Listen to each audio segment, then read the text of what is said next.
राष्ट्रीय राजपूत करणी सेना के अध्यक्ष सुखदेव सिंह गोगामेड़ी का अंतिम संस्कार आज उनके पैतृक गांव गोगामेड़ी में किया जाएगा। 1 मिनट में देखिए पूरी खबर। पुलिस प्रशासन और राजपूत समाज के बीच सहमति बनने के बाद सुखदेव सिंह गोगामेड़ी के शव को जयपुर के एसएमएस अस्पताल ले जाया गया और उनके शव का पोस्टमार्टम किया गया। सुखदेव सिंह गोगामेड़ी का आज उनके पैतृक गांव में अंतिम संस्कार किया जाएगा। जयपुर के पुलिस कमिश्नर बीजू जॉर्ज ने सुखदेव सिंह गोगामेड़ी के परिजनों की मांग पर कार्रवाई करते हुए श्यामनगर के थाना अधिकारी और बीट कांस्टेबल को सस्पेंड कर दिया है, जिसके बाद सुखदेव सिंह गोगामेड़ी की पत्नी शीला शेखावत ने धरना खत्म करने का ऐलान किया। शीला शेखावत ने पुलिस प्रशासन को 72 घंटे का अल्टीमेटम देते हुए कहा कि अगर उनके पति के हत्यारे नहीं पकड़े गए तो फिर से प्रदर्शन होगा। आप लोगों की जीत है भाइयों, ये जीत हमारे को बनाए रखनी है। आज तो इन लोगों ने अपने को लिख के लेटर दिया है, लेकिन अगर जरूरत पड़ी तो ये बहन आपको दोबारा से बुलाएगी और आप लोगों को मेरे साथ आना पड़ेगा, मेरा साथ देना पड़ेगा। इन सब के बीच सुखदेव सिंह गोगामेड़ी हत्याकांड की जांच के लिए दिल्ली क्राइम ब्रांच की टीम भी जयपुर पहुंची। क्राइम ब्रांच की टीम ने घटनास्थल पर पहुंचकर हत्याकांड से जुड़े कई अहम सबूत जुटाए। सुखदेव सिंह गोगामेड़ी की पत्नी ने अपने पति की हत्या को लेकर एफआईआर दर्ज कराई है, जिसमें तत्कालीन सीएम गहलोत और डीजीपी का भी जिक्र है। 1 मिनट में देखिए पूरी खबर। जयपुर में करणी सेना के अध्यक्ष सुखदेव सिंह गोगामेड़ी की हत्या को 48 घंटे से ज्यादा बीत चुके हैं, लेकिन पुलिस अभी तक हत्याकांड का खुलासा नहीं कर पाई है। सुखदेव सिंह गोगामेड़ी की पत्नी शीला शेखावत ने श्यामनगर थाने में अपने पति की हत्या का केस दर्ज कराया है। अपनी एफआईआर में शीला शेखावत ने यह दावा किया है कि गोगामेड़ी ने सुरक्षा की मांग को लेकर तत्कालीन सीएम गहलोत और डीजीपी को 3 बार चिट्ठी लिखी थी। ये चिट्ठियां 24 फरवरी, 1 मार्च और 25 मार्च को लिखी गई थी। इसके अलावा 14 मार्च को एटीएस जयपुर ने इंटेलिजेंस के एडीजीपी को भी गोगामेड़ी की हत्या की साजिश की जानकारी दी थी, जिसके बाद भी गोगामेड़ी को सुरक्षा मुहैया नहीं कराई गई। जयपुर पुलिस ने सुखदेव सिंह गोगामेड़ी हत्याकांड में कई संदिग्धों को हिरासत में लिया है। जी मीडिया की टीम जब हत्याकांड के आरोपी रोहित राठौड़ के घर पहुंची तो वहां ताला लगा मिला। ये वो मकान है रोहित राठौड़ का। मकान को आप देखेंगे तो ये बाहर से ताला लगा हुआ है। फिलहाल जो है यहाँ पर सुनसान ही छाया हुआ है, कोई मौजूद नहीं घर में इस वक्त। 3 राज्यों में मिली बम्पर जीत पर आज बीजेपी सांसद पीएम मोदी का सम्मान करने वाले हैं। सुबह करीब 9:30 बजे बीजेपी संसदीय दल की बैठक होगी, जिसमें इस कार्यक्रम के लिए खास तैयारी की गई है। तो बीजेपी संसदीय दल की अहम बैठक आज होनी है और बैठक से पहले प्रधानमंत्री मोदी का सम्मान होगा।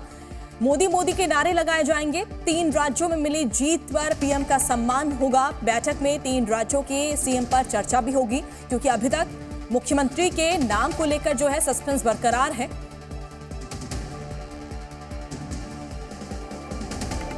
तीन राज्यों में प्रचंड बहुमत के साथ सरकार बनाने वाली बीजेपी इस जीत का ताज पीएम मोदी के सर पहना रही है। आज इसे लेकर एक और खास कार्यक्रम है। आज शीतकालीन सत्र के चौथे दिन बीजेपी की संसदीय दल की बैठक होगी। ये बैठक सुबह 9:30 बजे 3 राज्यों में जीत को लेकर होगी। इस सत्र में ये बीजेपी संसदीय दल की पहली बैठक है। इसमें लोकसभा और राज्यसभा के सदस्य शामिल होंगे। इस बैठक में सबसे पहले पीएम नरेंद्र मोदी का सम्मान होगा। मोदी मोदी नारे के साथ पीएम मोदी का स्वागत किया जाएगा। इससे पहले सोमवार को संसद के शीतकालीन सत्र के पहले दिन जब प्रधानमंत्री नरेंद्र मोदी संसद भवन पहुंचे तो सदन में मोदी मोदी और भारत माता की जय के नारे लगाकर उनका स्वागत किया गया।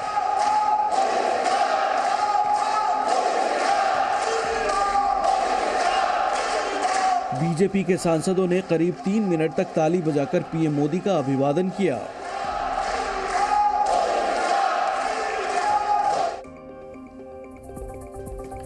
इस वक्त की बड़ी खबर आपको बता रहे हैं। राजस्थान के मुख्यमंत्री चयन को लेकर ये बड़ी खबर। वसुंधरा राजे को दिल्ली से बुलावा आया है।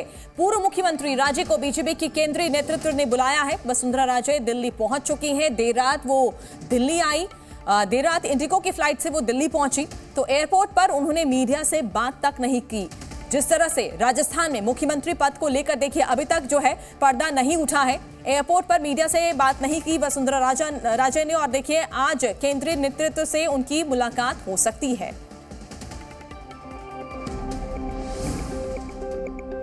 राजस्थान में रिवाज बदलने के कयासों को नकारते हुए जनता ने बीजेपी के हाथ में राज्य की बागडोर सौंप दी है। लेकिन बीजेपी के लिए फिलहाल सबसे बड़ा सवाल यही है कि आखिर सीएम कौन होगा। इन कयासों के बीच बुधवार देर रात राजस्थान की पूर्व सीएम वसुंधरा राजे दिल्ली पहुंच गई हैं। एयरपोर्ट से बाहर निकलने के दौरान पत्रकारों ने उन्हें घेर लिया और कई बार दिल्ली आने का कारण पूछा, लेकिन वसुंधरा राजे बिना कुछ बोले ही वहां से निकल गईं।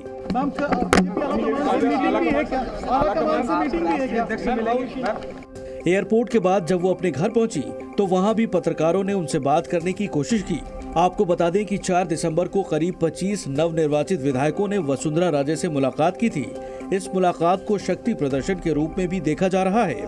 हालांकि बुधवार को 3 राज्यों के सीएम उम्मीदवारों को लेकर प्रधानमंत्री आवास पर बैठक हुई, जिसमें पीएम मोदी के साथ केंद्रीय गृह मंत्री अमित शाह भी मौजूद थे। माना जा रहा है कि नाम जल्दी ही सामने आ सकते हैं। तेलंगाना में आज नई सरकार का शपथ ग्रहण होगा। कांग्रेस नेता रेवंत रेड्डी आज नए मुख्यमंत्री के रूप में शपथ लेंगे। 1 मिनट में देखिए पूरी खबर।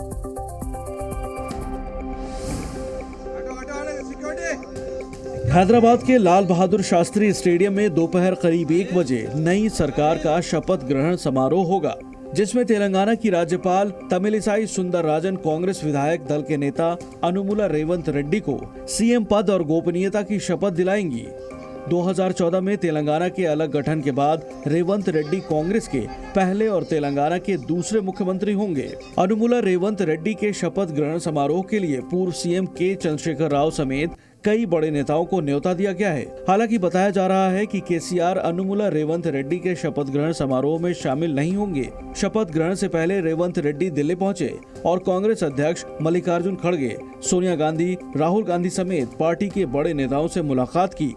रेवंत रेड्डी के साथ और कितने विधायक शपथ लेंगे, इसकी जानकारी अभी नहीं मिल पाई है, लेकिन ये माना जा रहा है कि कांग्रेस नेता मल्लू भट्टी विक्रमार्का को उप मुख्यमंत्री बनाया जा सकता है।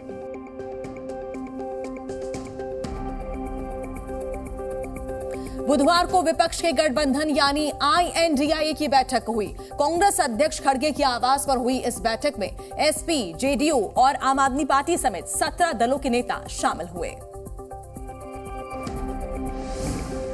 3 राज्यों की जीत के बाद बीजेपी 3 मुख्यमंत्रियों को लेकर परेशान है, तो कांग्रेस और विपक्ष का इंडिया गठबंधन आने वाले आम चुनावों के लिए परेशान है। दिल्ली में कांग्रेस अध्यक्ष खड़गे के आवास पर इंडिया गठबंधन की बैठक हुई, जिसमें SP, JDU और आप समेत 17 दलों के नेता शामिल हुए। इस बैठक में 2024 के चुनाव की रणनीति पर चर्चा हुई। कांग्रेस का कहना है कि गठबंधन के घटक दलों के प्रमुख नेताओं की बैठक की तारीख के बारे में 1-2 दिन में घोषणा की जाएगी। ये बैठक इसी महीने संभावित है। उन्होंने कहा कि घटक दलों के नेताओं की बैठक की तारीख के बारे में अगले 1-2 दिनों में घोषणा कर दी जाएगी। हालांकि मध्य प्रदेश में मिली हार को लेकर कांग्रेस और समाजवादी पार्टी के बीच की दरार और बढ़ गई है। समाजवादी पार्टी की वजह से कांग्रेस इलेक्शन हार गई।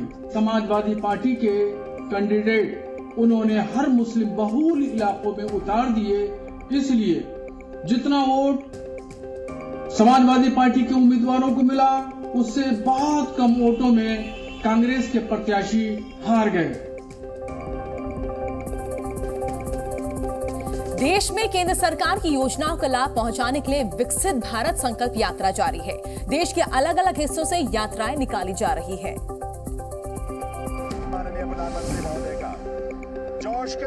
2023 में शानदार जीत हासिल करने से पहले ही बीजेपी 2024 की तैयारियों में जुट गई थी। दरअसल 15 नवंबर को प्रधानमंत्री मोदी ने झारखंड से भारत संकल्प यात्रा शुरू की थी। इस यात्रा का मकसद पूरे देश में केंद्र सरकार की योजनाओं का लाभ पहुंचाना है। देश के कई जिलों से ये यात्रा बुधवार को भी निकली। तस्वीरें दिल्ली के सफदरजंग एनक्लेव की हैं, जहां सूचना एवं प्रसारण मंत्रालय के सचिव अपूर्व चंद्रा खुद कार्यक्रम का जायजा लेने पहुंचे। वहीं आगरा में विकसित भारत संकल्प यात्रा का आयोजन किया गया। विकसित भारत संकल्प यात्रा के कैंपेन में मेडिकल जांच, उज्ज्वला योजना में रह रहे लोगों को योजना से जोड़ना, साथ ही सरकार की अन्य योजनाओं से वंचित लोगों को लाभ पहुंचाने के उद्देश्य से कैंप का आयोजन किया गया। मैदानी इलाकों के साथ साथ पहाड़ी राज्यों से भी इस कार्यक्रम की शानदार शुरुआत हुई। जम्मू कश्मीर के पूंछ और नागबनी में कार्यक्रमों का आयोजन किया गया। देश के पूर्वोत्तर में भी इस कार्यक्रम को लोगों तक बखूबी पहुँचाया जा रहा है।